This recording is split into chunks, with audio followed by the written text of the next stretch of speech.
जय जगन्नाथ।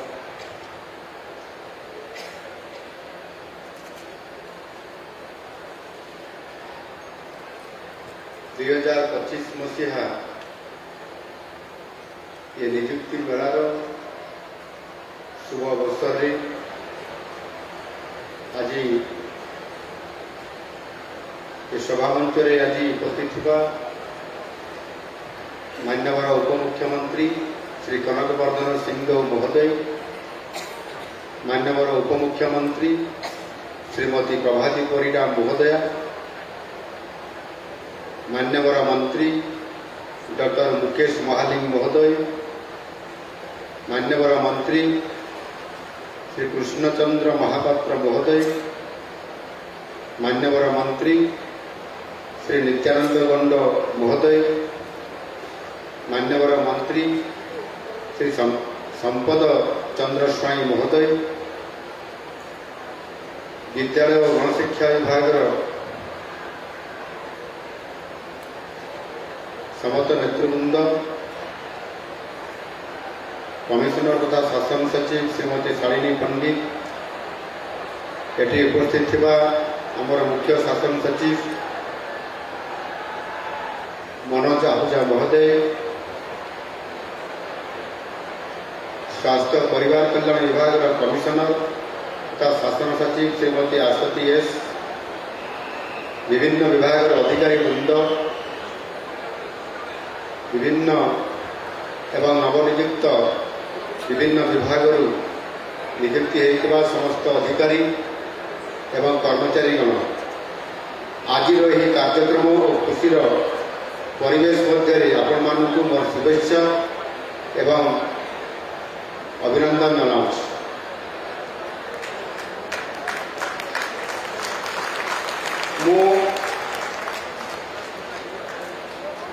सर्वप्रथम आपण मानू समस्त को आज एभली एक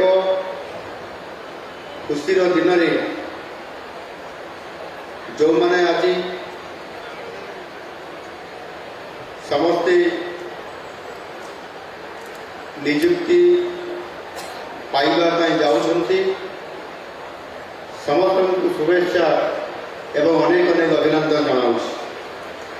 प्रभु जगन्नाथ कृपा आपणकर जीवन एक नूतन अध्याय आज आरंभ होउछि। आज काली विशेष भाव भारत परी एक जनबहुल राष्ट्र रे चाकरी से पुणी सरकारी चाकरी से उच्च पदस्थ पदवी हो कि तल स्तर चाकरी हो गोटे सरकारी खंडीय चाकरी पाइबा किते बड़ कठिन ये कथा आम समस्ते आज उपलब्ध कर विशेष करी सरकारी क्षेत्र में निजुक्तिर सुजोग बहुत आज कम अच्छी और से भली एक समय भितर जदि आम देखा वास्तविक केंद्र सरकार रे मध्य जदि प्रतिरक्षा विभाग को जदि आम मिसेइबा एवं सेठारे मध्य आज दिन में 35 लाख लोक निजुक्ति पाइथिला बेले आम ओडिशा प्रदेश रे मध्य वर्तमान प्राय 3 लाख कर्मचारी अछंती। जदि आमे खाली थिबा पदवी को जहाँ आमर खाली अच्छी पदवी सरकारी पदवी ताकू जदि आमे पूरण करिबा ताहले मध्य 4.5 लाख लोके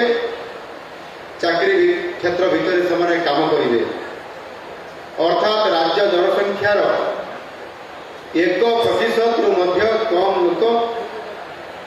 आज से सुजोग पाई सरकारी पदपदवी चाकरी करने आपण मैंने निश्चित भाव में भाग्यवान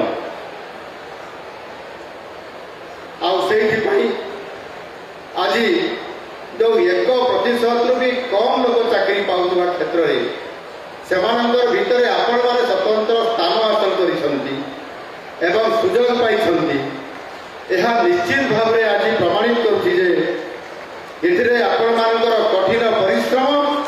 ଏବଂ ପିତାମାତାଙ୍କର ଆଶୀର୍ବାଦ ଏଥିରେ ନିଶ୍ଚିତ ଭାବରେ ରହିଛି। ଆଉ ସେଇଥିପାଇଁ ଆଜି ଆପଣମାନେ ଏତେ ବଡ଼ ସୁଯୋଗର ଆଜି ଭାଗିଦାରୀ ହେଇପାରିଛନ୍ତି। ଆପଣମାନେ ମନେ ରଖିବା ଉଚିତ ଯେ ସରକାରୀ ଚାକିରି କେବଳ ଏକ ଜୀବନ ଜୀବିକାର କେବଳ ସାଧନ ମାତ୍ର ନୁହଁ, ଏହା ଜନସେବାର ଏକ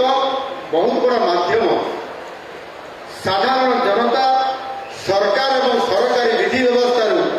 ଅନେକ ଆଶା ଆକାଂକ୍ଷା କରିଥାନ୍ତି। ଏଣୁ ଯେତେବେଳେ ସାଧାରଣ ଲୋକଟିଏ ସେ ଯେକୌଣସି ସରକାରୀ କାର୍ଯ୍ୟାଳୟକୁ ଯାଉଛି ବଡ଼ ଆଶା ଏବଂ ନିଜର ଲକ୍ଷ୍ୟରେ ଯାଉଛି ସଫଳ ହେବା ପାଇଁ। ସେଥିପାଇଁ ଦେଖିବେ ଲୋକଟେ ସକାଳୁ ସିଏ ପୁରା ତାର ସମସ୍ତ ପ୍ରକାରର ବ୍ୟବସ୍ଥା ସଙ୍ଗରେ ଧରିକି ଯାଇଥାଏ ଗୋଟେ କାର୍ଯ୍ୟାଳୟକୁ, ଆଉ ନିଜର ଇଷ୍ଟ ଦେବତାଙ୍କୁ କିମ୍ବା ଇଷ୍ଟ ଠାକୁରାଣୀଙ୍କୁ ମୁଣ୍ଡିଆ ମାରି ଯାଇଥାଏ ଯେ ଆଜି ଯେମିତି ମୋ କାମଟି ହେଇଯିବ, ମୋତେ ଆଉ ଦ୍ୱିତୀୟ ଥର ଯିବା ପାଇଁ ପଡ଼ିବ ନାହିଁ, ମୋତେ ଆଉ ବାରମ୍ବାର ଯିବା ପାଇଁ ପଡ଼ିବ ନାହିଁ। ଏ ପ୍ରକାରର ଭଗବାନଙ୍କ ନିକଟରେ ଭରସା ରଖି ସେ ଯାଇଥାଏ। ଏବଂ ଯେଉଁ ଅଧିକାରୀ ପାଖରେ ଯେଉଁ କର୍ମଚାରୀଙ୍କ ପାଖରେ ଏ କାର୍ଯ୍ୟଟି ଥାଏ ସେ ନିଶ୍ଚିତ ଭାବରେ ଭଲରେ ଭଲରେ ତାର କାମଟି ହେଇଯାଉ ଆଉ ଏ ପ୍ରକାରର ଆଶା ବାନ୍ଧି ଯେତେବେଳେ ଯାଇଥାଏ ସେଥିପାଇଁ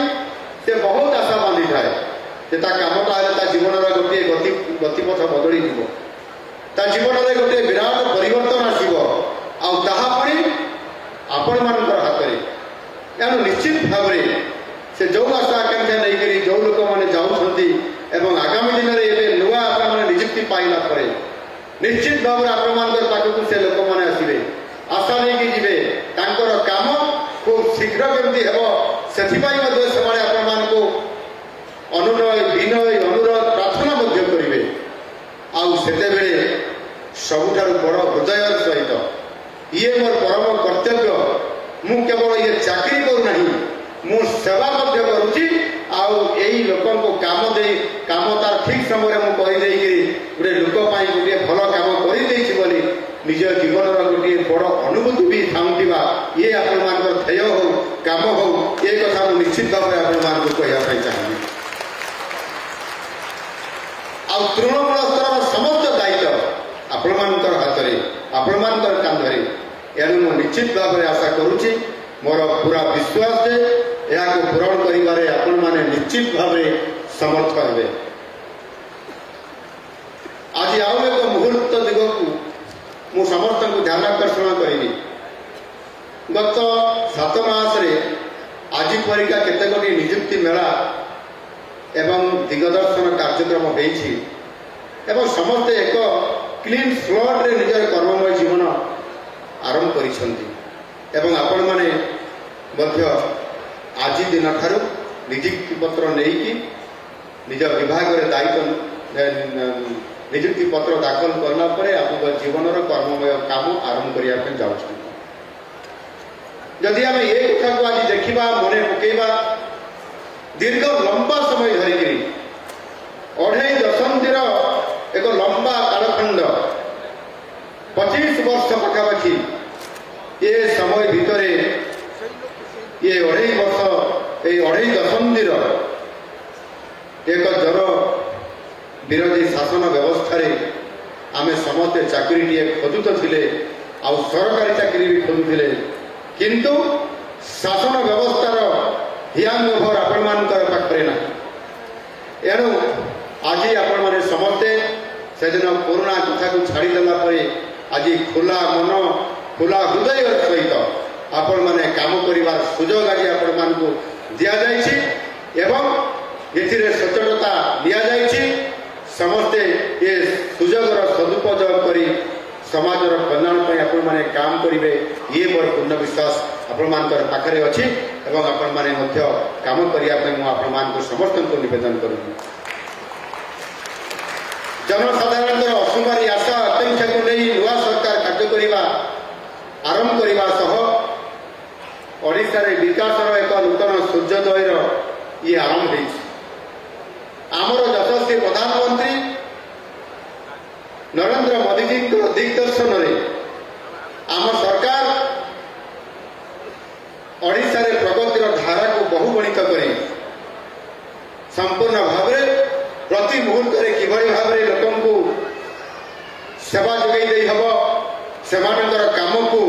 यथा समय करा जाई परिबो एवं सेथिपाई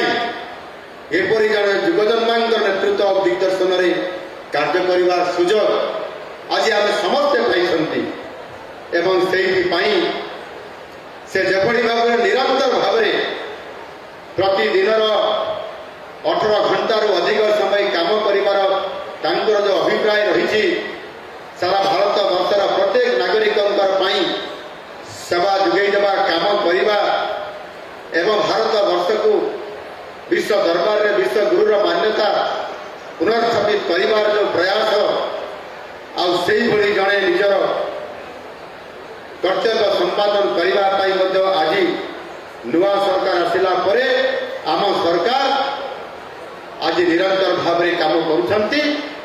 आम मंत्रिमंडल समस्त सदस्य माने जो मैंने मंच में बसिक आपण सहित ये सभा शेयर करले आपण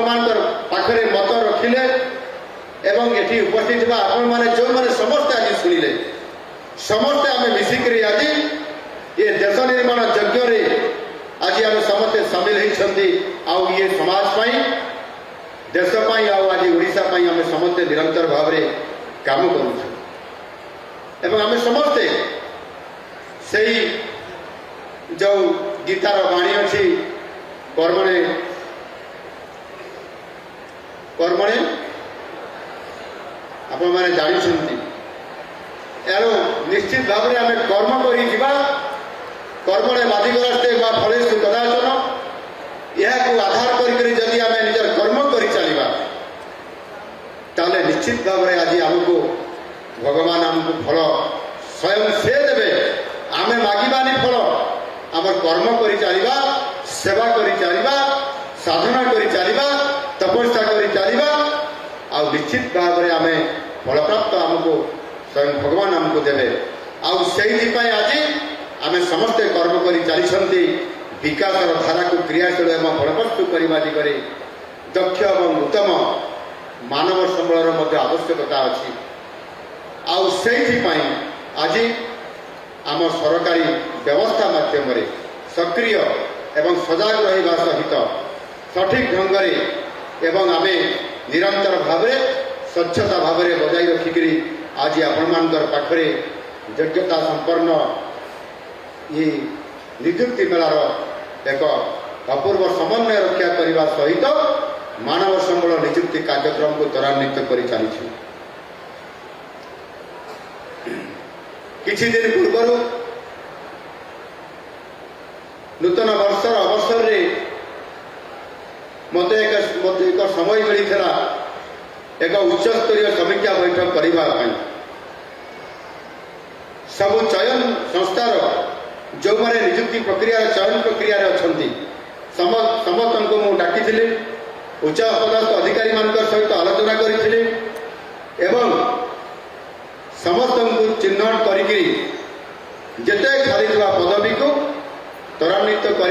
पूरण करने जो निर्वाचन पूर्व आम दलर शीर्ष नेतृत्व माने जिते घोषणा पत्र संकल्प पत्र से स्थानित करते ओडिशा रे सरकारी खाली पदवी खाली अच्छी से मध्य 1,50,000 युवक युवती मान सरकारी खाली पदवी नियुक्ति प्रदान कर आपण मानकर साहाय्य सहयोग सरकार है मोदी जी डाकरा डबल इंजिन सरकार आसला आम समस्ते जिते बड़े शपथ पाठ ग्रहण कलु आम सरकार ग्रहण कले शपथ पाठ उत्सव गोटे घंटा पर कैबिनेट मीटिंग रे अनुमोदन लाभ कला आम निरंतर भाव में से दिन ठारू महाप्रभु जगन्नाथंकर सेवा करिवार सुजोग आरंभ करी आज पर्यंत आपण मानकर सेवा करिवार एवं विशेष करी आज आम यही जो गत 7 ମାସ ସମୟ ଅବଧି ଭିତରେ ନୂଆ ସରକାର ଆସିବାର ଯେଉଁ ଆମକୁ ଲୋକମାନଙ୍କର ସେବା କରିବାର ବଡ଼ ସୁଯୋଗ ଆସିଲା, ଏ ସମୟ ଅବଧି ଭିତରେ ଯୁବକ ଯୁବତୀମାନଙ୍କୁ ନିଯୁକ୍ତି ଦେବା କଥାକୁ ଆମେ ଭୁଲି ନଥିଲୁ ଏବଂ ସେଥିପାଇଁ ଏ 7 ମାସ ସମୟ ଭିତରେ 7 ଥର ଆଜିକୁ ମିଶାଇଲା ମଧ୍ୟରେ 7 ମାସ ଭିତରେ 7 ଥର ଆମେ ନିଯୁକ୍ତି ମେଳାର ଆୟୋଜନ କରିକିରି ବର୍ତ୍ତମାନ ସୁଦ୍ଧା 26,000ରୁ ଅଧିକ ନିଯୁକ୍ତି ଦେବାର ଗୋଟିଏ ବହୁତ ବଡ଼ ସୁଯୋଗ ଆପଣମାନଙ୍କ ହାତରେ, ଆପଣମାନଙ୍କୁ ସମ୍ପୂର୍ଣ୍ଣ ଭାବରେ ଓଡ଼ିଶା ସରକାରରେ ସରକାରୀ ପଦବୀରେ ନିଯୁକ୍ତି ପାଇ କାମ କରିବାର ସୁଯୋଗ, ଏ ବହୁତ ବଡ଼ ଉପଲବ୍ଧି ଆଜି ପ୍ରଦାନ କରିବାରେ ଆମେ ସହଯୋଗୀ ହେଇକରି ଆଜି ଏହା ସଫଳ ନେତୃତ୍ୱ କରିପାରିଛୁ। ଆଜି ଏହି ନିଯୁକ୍ତି ମେଳାରେ 9ଟି ବିଭାଗର 6,390ରୁ ଆପଣମାନଙ୍କର ତାଠାରୁ ମଧ୍ୟ ଅଧିକ ଅଧିକାରୀ ଏବଂ କର୍ମଚାରୀଙ୍କୁ ନିଯୁକ୍ତି ଦେବାର ସୁଯୋଗ, ଏଥିରେ ଆପଣମାନେ ଯେଭଳି ଭାବରେ ଆଜି ଉପସ୍ଥିତ ରହିଲେ, ଏ କାର୍ଯ୍ୟକ୍ରମରେ ସାମିଲ ହେଲେ, ସରକାରଙ୍କର ଯେଉଁ ଲକ୍ଷ୍ୟ ଏବଂ ସ୍ୱପ୍ନ ଅଛି, ମିଶନ ଅଛି, ତାକୁ ସାକାର କରିବା ପାଇଁ ଆପଣମାନଙ୍କର ଭାଗିଦାରୀ ବହୁତ ବଡ଼ ଭୂମିକା ଆଜିଠାରୁ ଏ ନୂତନ ନିଯୁକ୍ତି ପରେ ଏକ ବଡ଼ ସୁଯୋଗ ଆଜି ଆପଣମାନେ ପାଇଛନ୍ତି ଏବଂ ଆରମ୍ଭ କରିବା ପାଇଁ ଯାଉଛନ୍ତି। ଏଭଳି ପରିପ୍ରେକ୍ଷୀରେ ଯେଉଁ ବିଶେଷ କରିକି ଆଜି ଆମର ଯେଉଁ ଲକ୍ଷ୍ୟ ଥିଲା ପ୍ରଥମ 2 ବର୍ଷରେ ଆମେ 65,000ରୁ ଅଧିକ ସରକାରୀ ଖାଲି ପଦବୀକୁ ପୂରଣ କରିବୁ, ଆଉ ସେହି ରାସ୍ତାରେ ଆମେ ଯାଉଛୁ। ଆଉ ଏ 7 ଥର ନିଯୁକ୍ତି ମେଳା ଭିତରେ ଆଜି 26,000ରୁ ଅଧିକ ଆମେ ନିଯୁକ୍ତି ମଧ୍ୟ ଦେବାର ବଡ଼ ସୁଯୋଗ ଆମେ ମଧ୍ୟ ପାଇକି ଯଥା ସମୟରେ ଆମେ ଏହାକୁ ନିରନ୍ତର ପ୍ରକ୍ରିୟା ମାଧ୍ୟମରେ ଏ କାମ ଆମେ କରିଚାଲିଛୁ। ଆପଣମାନେ ଜାଣି ଖୁସି ହେବେ, କେବଳ ସରକାରୀ ଖାଲି ପଦବୀ ନୁହଁ, ତାହା ସହିତ ମଧ୍ୟ କେମିତି ଆମର ଯୁବକ ଯୁବତୀମାନେ ରୋଜଗାର ପାଇବେ, କେମିତି ଯୁବଶକ୍ତିଙ୍କୁ ନେଇକରି ଆମର ଯେଉଁ ପ୍ରତିବଦ୍ଧତା ଅଛି, ସେଥିପାଇଁ ରାଜ୍ୟରେ କିଭଳି ଭାବରେ ଶିଳ୍ପାୟନର ଏକ ନୂଆ ଯୁଗର ଆରମ୍ଭ ହେବା ପାଇଁ ଯାଉଛି, ଆଉ ସେଥିପାଇଁ ନିକଟରେ ଆମେ ମଧ୍ୟ ଦେଇଥିବା ପ୍ରତିଶ୍ରୁତି ଅନୁସାରେ ଇଏ ବେସରକାରୀ ସ୍ତରରେ ପ୍ରାଇଭେଟ ସେକ୍ଟରରେ ମଧ୍ୟ 3,50,000ରୁ ଅଧିକ ଯୁବକ ଯୁବତୀମାନଙ୍କୁ ନିଯୁକ୍ତି ଦେବା, ସେମାନଙ୍କୁ ରୋଜଗାରକ୍ଷମ କରାଇବା, ସେମାନଙ୍କୁ ଉଦ୍ୟୋଗପତି ମଧ୍ୟ କରାଇବା, ଏ ପ୍ରକାରର କାମରେ ଆମ ସରକାର ନିରନ୍ତର ଭିତରେ ଲାଗିବା। ଏ ସମୟ ଅବଧି ଭିତରେ ଏକ ଉତ୍କର୍ଷ Odisha make in Odisha conclave 2025 ଗତ ଜାନୁଆରୀ ମାସ 28 ତାରିଖ ବା 29 ତାରିଖରେ ଭୁବନେଶ୍ୱର ଜନତା ମଇଦାନରେ ଆମେ ଏକ ବହୁତ ବଡ଼ ଆମେ କନକ୍ଲେଭ ବା ଇନଭେଷ୍ଟର୍ସ ମିଟ୍ ଆମେ କରିଥିଲୁ, ଯେଉଁଥିରେ କି ମାନନୀୟ ସ୍ୱୟଂ ମୋଦିଜୀ ଆସିକରି ଆମ ସମସ୍ତଙ୍କୁ ଉତ୍ସାହିତ କରିକି ଯାଇଛନ୍ତି ଏବଂ ବହୁତ ବଡ଼ ଓଡ଼ିଶା ପାଇଁ ଗୋଟିଏ ପ୍ଲାଟଫର୍ମ ଆମେ ପାଇଲୁ, ଯେଉଁଥିରେ ଆମ ରାଜ୍ୟ ବାହାରୁ ତଥା ଦେଶ ବାହାରୁ ଅନେକ ଉଦ୍ୟୋଗପତିମାନେ ପୁଞ୍ଜି ନିବେଶକାରୀମାନେ ଆସିକି ଓଡ଼ିଶା ଏକ ପୁଞ୍ଜି ନିବେଶର ଶିଳ୍ପ ପ୍ରତିଷ୍ଠାର ପ୍ରକୋଷ୍ଠ, ଇଏ କ୍ଷେତ୍ର ସମୟ ଆଉ ସେହି ଅନୁସାରେ ସେ ନିଜେ ଆସିକରି ସମସ୍ତଙ୍କୁ ଉତ୍ସାହିତ କରିକରି ଗଲେ ଏବଂ ସେ ଉତ୍ସାହିତରେ କେବଳ ସାମାନ୍ୟ ଉତ୍ସାହିତ ନଥିଲା, ସେଥିରେ ଯାହା ଆମେ ଆଶା କରିଥିଲୁ ଯେ ଅନ୍ତତଃ 5 ଲକ୍ଷ କୋଟି ଟଙ୍କାର ପୁଞ୍ଜି ନିବେଶ ହେବ, ଶିଳ୍ପ ପ୍ରତିଷ୍ଠା ହେବ ଏବଂ ସେଥିରେ ଅର୍ଥନୈତିକ ବହୁତ ବଡ଼ ଗୋଟେ ପରିବର୍ତ୍ତନ ହେବ। 3,50,000ରୁ ଅଧିକ ଯୁବକ ଯୁବତୀମାନେ ନିଯୁକ୍ତି ପାଇବେ, ରୋଜଗାର ବଢ଼ିବ। କିନ୍ତୁ ଆଶ୍ଚର୍ଯ୍ୟର କଥା, ଡବଲ ଇଞ୍ଜିନର ସରକାର, ମୋଦିଜୀ ନିଜେ କହିଥିଲେ ଆପଣମାନେ ଡବଲ ଇଞ୍ଜିନର ସରକାର ଦିଅନ୍ତୁ, ମୁଁ ଆପଣମାନଙ୍କୁ ଡବଲ ଅର୍ଥାତ୍ 2 ଗୁଣା ବିକାଶର ଚିତ୍ର ଆପଣମାନଙ୍କର ଓଡ଼ିଶା ପାଇଁ ରଖିବି। ଏ ଓଡ଼ିଶା ହେବ ସମ୍ଭାବନାର ରାଜ୍ୟ, ଯେଉଁଥିରେ କି ସମସ୍ତଙ୍କୁ ନିଯୁକ୍ତି ପ୍ରାପ୍ତ ହେବ, ବିକାଶ ବଢ଼ିବ। 5 ଲକ୍ଷ କୋଟି ଜାଗାରେ ପୁଞ୍ଜି ନିବେଶକାରୀମାନଙ୍କର ସୁଅ ଛୁଟିଲା ଓଡ଼ିଶାକୁ ଏବଂ 5 ଲକ୍ଷ କୋଟି ଟଙ୍କା ଜାଗାରେ 17 ଲକ୍ଷ କୋଟି ଟଙ୍କାର ଇନଭେଷ୍ଟ ଏ ଓଡ଼ିଶାକୁ ସମ୍ଭାବନାର ପ୍ରସ୍ତାବ ଆସିକରି ପହଞ୍ଚିଲା। ଆଉ ତା ଭିତରୁ 145ଟି MOU ହେଲା, ସେଥିରେ 13 ଲକ୍ଷ କୋଟି ଟଙ୍କା अधिक पुंजी निवेश हेब 10 लाख अधिक निजुक्तिर सुजोग आम पाखे आसिकी पहुंची 3.5 लाख आम आशा करूँ 10 लाख निजुक्तिर सुजोग जदि 17 लाख टंकार पुंजी निवेश जदि एमओयू साइन हुए तारे 13 लाख अधिक युवक युवती निजुक्ति पाइबे। ए प्रकार आज मोदी जी आशीर्वाद क्रमे सहयोग डबल इंजन सरकार ये प्रकृत में आम आज आम ओडिशा को आज समृद्ध ओडिशा करने विकसित ओडिशा गठन करने आगामी दिन में जिते बड़े मोदी जी डाकर विकसित भारत हाँपाई जिते बड़े जाऊँगी मोदी जी संकल्प को सफल करने ओडिशा ही नेतृत्व नेब एक ग्रोथ इंजिन भूमिका नेब आई आधार आज आम आग को जाऊँ बंधुगण मु निश्चित भाव में आपण मान समस्त को ये धन्यवाद देवी। आज आपण मैंने समझे बहुत समय धरिकी आसिले खुशीर मनरे जातु आपण मैंने समस्ते निज कर्म पथरे काम करतु आगामी काली ठीक आमरी भरी अनेक भाई भौणी माने विभिन्न शिल्प जो प्रतिष्ठा हाँपाई जाऊँगी से एक निजुक्ति पत्र नहीं विभिन्न कर्म क्षेत्र में काम करेंगे एवं निश्चित भाव में ओडिशा भारत वर्ष श्रेष्ठ 5टी अर्थनैतिक श्रेष्ठ राज्य भितर स्थानित हम आम सीरियल 5 भितर ये प्रकार आशा आकांक्षा नहीं आम सरकार आज संकल्पबद्ध होकर काम करने चाहते भाई भौणी माने ये स्वास्थ्य परिवार विभाग 2878 युवक युवती को आज निजुक्ति आपण मैंने पाइबा चाहते निश्चित भाव में स्वास्थ्य क्षेत्र आम सबुठ गुरुत्वपूर्ण मो विचार में गुणात्मक स्वास्थ्य सेवा एवं एक सरकारी सुविधा बदान्यता ये नुह यह व्यक्तिर एक मौलिक अधिकार आम से स्वास्थ्य सेवा जोगे देवा आउ से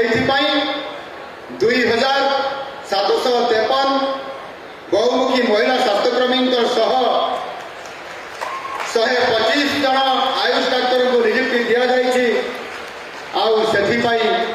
निश्चित भाव में आम स्वास्थ्य क्षेत्र को बहुत गुरुत्व दौर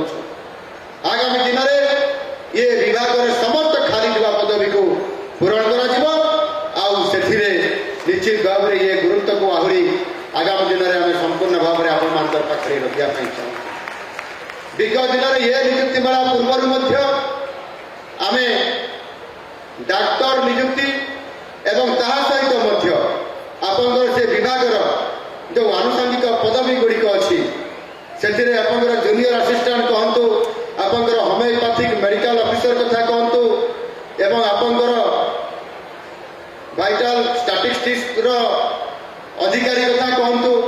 रेडियोग्राफर कथा कहतु एवं आपंकर आयुर्वेदिक डॉक्टर कथा कहतु पारामेडिकल ये समस्त स्टाफ को मिसईकरी आमे गोटे बहुत बड़ा सुजोग आम देचु आम समस्त नेतृवृंद को जो कि 1318 जन डाक्तर और वैषयिक सहायक मान को निजुक्ति देकी ये क्षेत्र को संपूर्ण भाव में आम गुरुत्व आरोप करुँ एवं परवर्ती पर्यायर शिक्षा क्षेत्र में बहुत बड़ा आम निजुक्ति देलु गत सेप्टेम्बर मास 5 तारीख 16,009 जन को आज से भाव में ओडिशा आदर्श विद्यालय 894 जन अध्यक्ष शिक्षक शिक्षयित्री पूर्ण अनुदान प्राप्त उच्च विद्यालय 1798 जन शिक्षक शिक्षयित्री उच्च माध्यमिक परिषद एवं उच्च माध्यमिक निर्देशालय माध्यमिक शिक्षा परिषद 75 जन कनिष्ठ सहायक यहीपरी भाव में समुदाय बोर्ड शिक्षा विभाग आपंकर 2767 जन को आज निजुक्ति आपण मान को दि जाऊँ गत सेप्टेम्बर मास 5 दि जाइए आज पुनर्बार आपण मान 3000 पाखापाखि निजुक्ति प्रदान करागला आगामी दिन में पुणी ये शिक्षा विभाग बहुत बड़ा गोटे धमाका हाँपाई जाऊँ निश्चित भाव में ये शिक्षा विभाग को स्वास्थ्य विभाग को बहुत बड़ा गुरुत्व आम सरकार दौरान ଏବଂ ସେଥିରେ ନିରପେକ୍ଷତା ରହିବ, ସ୍ୱଚ୍ଛତା ରହିବ, କାର୍ଯ୍ୟକ୍ରମ ହେବ ଏବଂ ଏ ବିଭାଗର ଆପଣଙ୍କର ଯେଉଁ ମ୍ୟାନ୍ ପାୱାରର ଆମର ଆବଶ୍ୟକତା ଅଛି, ମାନବ ସମ୍ବଳ ତିଆରି କରିବା ଏବଂ ମାନବ ସମ୍ବଳ ତିଆରି କରିବା ଭିତରେ ଯେଉଁ ଶିକ୍ଷକମାନଙ୍କ ନିଯୁକ୍ତି ହେବ ଏବଂ ବିଶେଷ କରିକି ଜନସାଧାରଣଙ୍କୁ ସ୍ୱାସ୍ଥ୍ୟ ସେବା ଯୋଗାଇ ଦେବା, ଇଏ ସମସ୍ତ କାମକୁ ତ୍ୱରାନ୍ୱିତ କରିବା ପାଇଁ ଏ ଦୁଇଟି ବିଭାଗକୁ ପ୍ରମୁଖ ଗୁରୁତ୍ୱ ମଧ୍ୟ ପ୍ରଦାନ କରାଯାଉଅଛି। ବେସିକାଲି ଆମର ଯେଉଁଥିରେ ଅଧିକ ପଟେନ୍ସିଆଲ ଅଛି, ଛୋଟ ବିଭାଗ ହେଲେ ମଧ୍ୟ ଗୁରୁତ୍ୱପୂର୍ଣ୍ଣ ବିଭାଗ, ମତ୍ସ୍ୟ ଚାଷ ପଶୁ ସମ୍ପଦ ବିଭାଗରେ ମଧ୍ୟ ଅନେକ ଏ ବିଭାଗକୁ ଆମେ ଗୁରୁତ୍ୱ ଦେଇକରି ଯେଉଁମାନେ ଏଠି ଏଣ୍ଟରପ୍ରେନରସିପ୍ ହିସାବରେ କାମ କରିବେ, ଏଣ୍ଟରପ୍ରେନର ହେବେ ଏବଂ ଉଦ୍ୟୋଗପତି ହେବେ, ସେମାନେ କାମ କରିବେ। ତା ସହିତ ମଧ୍ୟ ସେ ବିଭାଗରେ ଯେଉଁମାନେ ଏ ବିଭାଗକୁ ସମ୍ପୂର୍ଣ୍ଣ ଭାବରେ ଉଦ୍ଦିମନ୍ତ କରିବା ପାଇଁ ନେତୃତ୍ୱ ନେବେ, ତା ଭିତରୁ ଅନେକ ମତ୍ସ୍ୟ ବିଭାଗର ବୈଷୟିକ ସହାୟକ ନିଯୁକ୍ତି ଏଥିରେ ରଖାଯାଇଛି। ସେମାନେ 212 ଜଣ କନିଷ୍ଠ ମତ୍ସ୍ୟ ବୈଷୟିକ ସହାୟକ ଏବଂ 20 ଜଣ ସହାୟକ ମତ୍ସ୍ୟ ଅଧିକାରୀ, ଏମାନଙ୍କୁ ମଧ୍ୟ ସୁଯୋଗ ଆଜି ଦିଆଯାଇଛି। ଜଳସମ୍ପଦ ବିଭାଗ, ମୋ ବିଭାଗରେ ମଧ୍ୟ ଅଛି ନିଯୁକ୍ତି। ଆମର କୃଷି ବିଭାଗର ମାନ୍ୟବର ଉପମୁଖ୍ୟମନ୍ତ୍ରୀ କହୁଥିଲେ, ମୁଁ ଏଠି ଆସିଛି ମୋ ବିଭାଗରେ ନିଯୁକ୍ତି ଦିଆଯାଉ ନାହିଁ ବୋଲି କହୁଥିଲେ। ଅନେକ ସମୟରେ ତାଙ୍କ ବିଭାଗର ନିଯୁକ୍ତି ଦିଆହେଇଛି, ଆଗାମୀ ଦିନରେ ମଧ୍ୟ ନିଯୁକ୍ତି ନେବାର ସୁଯୋଗ ଆସୁଛି।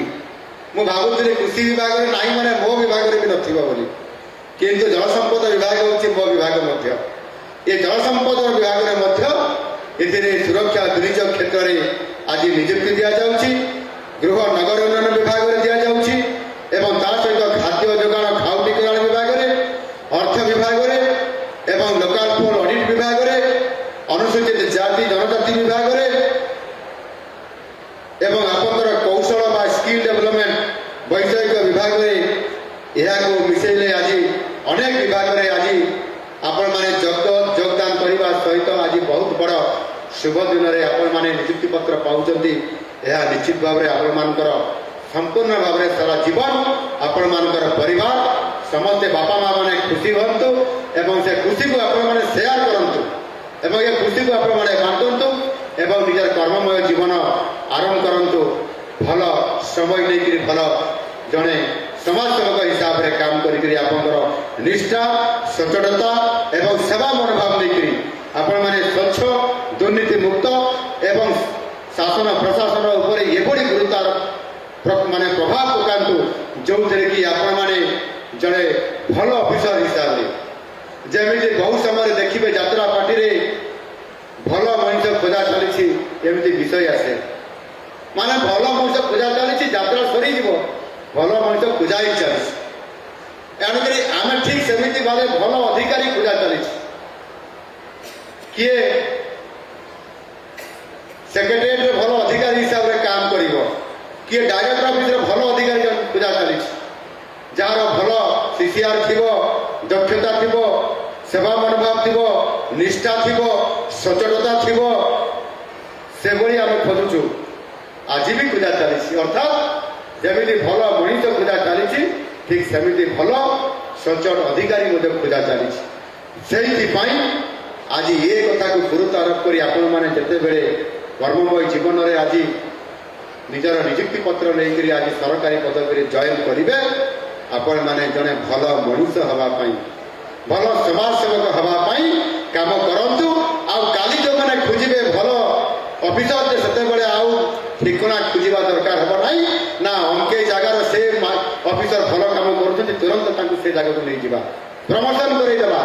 ବଡ଼ ଦାୟିତ୍ୱ ଦେବା। ଏ ସ୍ତରରେ ପହଞ୍ଚିବା ପାଇଁ ଆପଣମାନେ ମଧ୍ୟ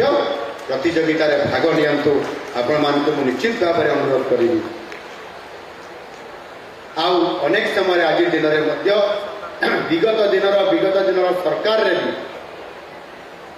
ଅନେକ ସମୟରେ ଭଲ ମଣିଷ ଖୋଜିବା ଭିତରେ କେବଳ ଯେଉଁମାନେ ଦୁର୍ନୀତିଗ୍ରସ୍ତ କିଛି ଅଛନ୍ତି ସେଇମାନେ ହିଁ ଧରା ପଡ଼ିଯାଉଛନ୍ତି। ଆଉ ମୁଁ ତ କହିଛି ଆମ ସରକାର ଭଲ ଲୋକଙ୍କୁ ପୁରସ୍କାର ତ ନିଶ୍ଚିତ ଭାବରେ ଦେବେ, ପ୍ରମୋସନ ତ ଦେବେ, କିନ୍ତୁ ଦୁର୍ନୀତିଗ୍ରସ୍ତ ଅଧିକାରୀଙ୍କୁ ମଧ୍ୟ ଛାଡ଼ିବେ ନାହିଁ। ଏ ନିକଟରେ ଯେଉଁ ଘଟଣା ଘଟି ଯାଇଛି, ତାଙ୍କ ଘରେ ଆଜି ବି ତାଙ୍କ ଘରେ ପଶିଛନ୍ତି। ନଗଦ 2 କୋଟିରୁ ଅଧିକ ବାହାରିଲାଣି। ଏଥିରେ ମଧ୍ୟ ଆମେ ସମସ୍ତେ, ମୁଁ ଆପଣମାନଙ୍କୁ ଚେତାବନୀ ଦେଉନି, ମୁଁ ଆପଣମାନଙ୍କୁ ବିରୋଧରେ କହୁନାହିଁ। ଇଏ କେବଳ ମୁଁ ଖାଲି ଆଜିର ଦିନରେ ଭଲ ମଣିଷ ଖୋଜା ଭିତରେ ଆମେ ସମସ୍ତେ ଭଲ ମଣିଷ ହେବା ପାଇଁ, ଭଲ ଅଧିକାରୀ ହେବା ପାଇଁ ଆପଣମାନଙ୍କୁ କେବଳ ଏତିକି ହିଁ ମୁଁ କହିବା ପାଇଁ ଚାହେଁ। ତେଣୁ ସମସ୍ତ ଆଜି ଏଠି ଉପସ୍ଥିତ ଥିବା ମୋର ଅତି ଆଦରର ଭାଇ ଓ ଭଉଣୀମାନେ, ଯେଉଁମାନେ କାମ କରୁଛନ୍ତି ଭଲ କାମ କରନ୍ତୁ ଏବଂ ସେଥିରେ ଗୋଟାଏ ଦୁର୍ନୀତି ନିବାରଣ ବିଭାଗ ବି ଅଛି ଏବଂ ଆମେ ସମସ୍ତେ ସେ ବିଭାଗକୁ ଟିକେ ଯେତେବେଳେ ମନେ ପଡ଼ିଲେ ଯେଉଁମାନେ ପୁରୁଣା ଚାକିରିଆ ଅଛନ୍ତି ସେମାନେ ସମସ୍ତେ ତାଙ୍କର ଛାତି ଟିକେ ଧଡ଼ପଡ଼ ଧଡ଼ପଡ଼ ହେଇଯାଏ। ଏଣୁ ଆଜି କିନ୍ତୁ ସେ ବିଭାଗ ମୁଁ କହିବା ପାଇଁ ଚାହେଁ ଯେ ସେ ବିଭାଗ ଆଜି ହାଇପର ଆକ୍ଟିଭ ମୋଡରେ ଅଛନ୍ତି। କେତେବେଳେ କୋଉଠି କ'ଣ କରିବେ କେହି ଜାଣିପାରିବେ ନାହିଁ। ଆମେ କିନ୍ତୁ ସେ ଭିତରକୁ ଯିବା ପାଇଁ ଚାହିଁବା ନାହିଁ। ଜଣେ ଭଲ ଅଧିକାରୀ ହିସାବରେ କାମ କରିବା, ସରକାରଙ୍କର କାମ କରିବା। ଏ ସରକାରକୁ ବିକାଶ କ୍ଷେତ୍ରରେ ଆମର ସହଯୋଗରେ ସରକାର ଲୋକମାନଙ୍କୁ ସେବା ଦେବାରେ ବହୁତ ବଡ଼ ଭୂମିକା ନେବେ ଆଉ ଆମର ଭୂମିକା ରହିବ। ବନ୍ଧୁଗଣ, ଆଜି ଆପଣମାନେ ସମସ୍ତେ ବହୁତ ଉତ୍ସାହ ସହିତ ଉଦ୍ଦୀପନାର ସହିତ ଠାକୁରଙ୍କଠାରେ ପ୍ରାର୍ଥନା କରି ଆସିଛନ୍ତି। ଆଜି ନିଯୁକ୍ତି ପତ୍ର ପାଇଛନ୍ତି। ଅଧିକାରୀମାନେ ଆପଣମାନଙ୍କର ପାଖରେ ଉପସ୍ଥିତ ରହିକରି ଆଜି ନିଯୁକ୍ତି ପତ୍ର ବର୍ତ୍ତମାନ ଆପଣମାନଙ୍କ ସମସ୍ତଙ୍କୁ ଏ କାମରେ ଆପଣମାନଙ୍କୁ ନିଯୁକ୍ତି ପତ୍ର ଆଜି ଦେବାର କାମରେ ବର୍ତ୍ତମାନ ଲାଗି ପଡ଼ିଲେଣି। ମୁଁ ଶେଷରେ ଆପଣମାନଙ୍କୁ ଏତିକି କେବଳ ଆହ୍ୱାନ କରିବି, ଆସନ୍ତୁ ଆମେ ସମସ୍ତେ ମିଳିମିଶିକରି ଯେଉଁଟା ଭଲ କାମ, ଯେଉଁଟାରେ ସାରା ଓଡ଼ିଶାର 4.5 କୋଟି 70 ଲକ୍ଷ ଲୋକଙ୍କର ମଙ୍ଗଳ ହେବ, ବିକାଶ ହେବ, ସେମାନଙ୍କୁ ଆମେ ସେବା ଦେବାରେ ଆମର ଗୋଟିଏ ଛୋଟିଆ ଭାଗିଦାରୀ ରହିବ ଏବଂ ସେଥିପାଇଁ ମିଳିମିଶି ଏକ ସୁଦୃଢ଼ ସଶକ୍ତ ଓଡ଼ିଶା ଗଠନ କରିବା ଏବଂ ଯେତେବେଳେ ଆଉ 12 ବର୍ଷ ପରେ ଆମ ରାଜ୍ୟ ଏହାର ପ୍ରତିଷ୍ଠାର 100 ବର୍ଷ ପୂରଣ ହେବ ଆଉ 100 ବର୍ଷ ପୂର୍ତ୍ତି ପାଳନ କରିବା, ସେ ସମୟରେ ଆମେ ଏକ ବିକଶିତ ସମୃଦ୍ଧ ରାଜ୍ୟର ସ୍ୱାଭିମାନୀ ନାଗରିକ ହେବା ପାଇଁ ଆମେ ସେ ସ୍ତରରେ ପହଞ୍ଚି ପାରିବା। ଆଉ ଏ ଦିଗରେ ଆମେ ସମସ୍ତେ କାମ କରିବା ଆଉ ଆପଣମାନଙ୍କର ସମସ୍ତ ଗୋଟିଏ ମହତ୍ତ୍ୱପୂର୍ଣ୍ଣ ଭୂମିକା ରହିବ ଏ ଆଶା କରିକି ମୁଁ ଆପଣମାନଙ୍କର ପାଖରୁ ବିଦାୟ ନେଉଛି। ଧନ୍ୟବାଦ। ଭାରତ ମାତା କି ଜୟ। ବନ୍ଦେ ଉତ୍କଳ।